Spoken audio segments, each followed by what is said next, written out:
Hi friends, welcome to my channel.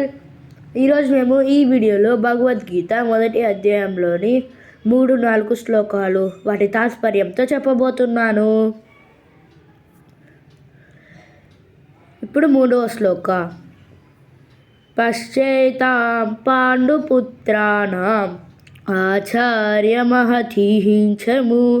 వ్యూఢాం ద్రుపదపుత్రేణ తవ శిష్యేన ధీమత.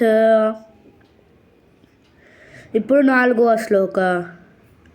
అత్ర శూర మహేశ్వాస భీమార్జున సమాయుతి యుయుధానో విరాటశ్చ కృపధశ్చ మహారథాః. ఇప్పుడు 3వ శ్లోక తాత్పర్యం. దుర్యోధనుడు ద్రోణాచార్యుడితో పలికెను, ఎంతో ప్రతిభావంతుడైన మీ శిష్యుడు మరియు ద్రుపదుడి కుమారుడైన ధృష్టద్యుమ్నుడు చాలా వ్యూహాత్మకంగా ఏర్పాటు చేసిన పాండవుల గొప్ప సైన్యాన్ని చూడండి. ఇప్పుడు 4వ శ్లోకాన్ని తాత్పర్యం.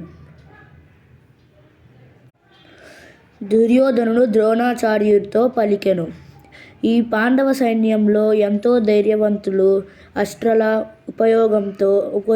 ఉపయోగంలో నిపుణులు, శౌర్యంలో భీమార్జున సమానులైన సత్యకి, యుయుధానుడు, విరాట మహారాజు, ద్రుపద మహారాజు మహారథులుగా ఉన్నారు. భగవద్గీత మొదటి అధ్యాయంలో 3-4 శ్లోకాలు వాటి తాత్పర్యాలు చెప్పడం పూర్తయింది. మీకు ఈ వీడియో నచ్చితే please like, share and subscribe. Thank you for watching.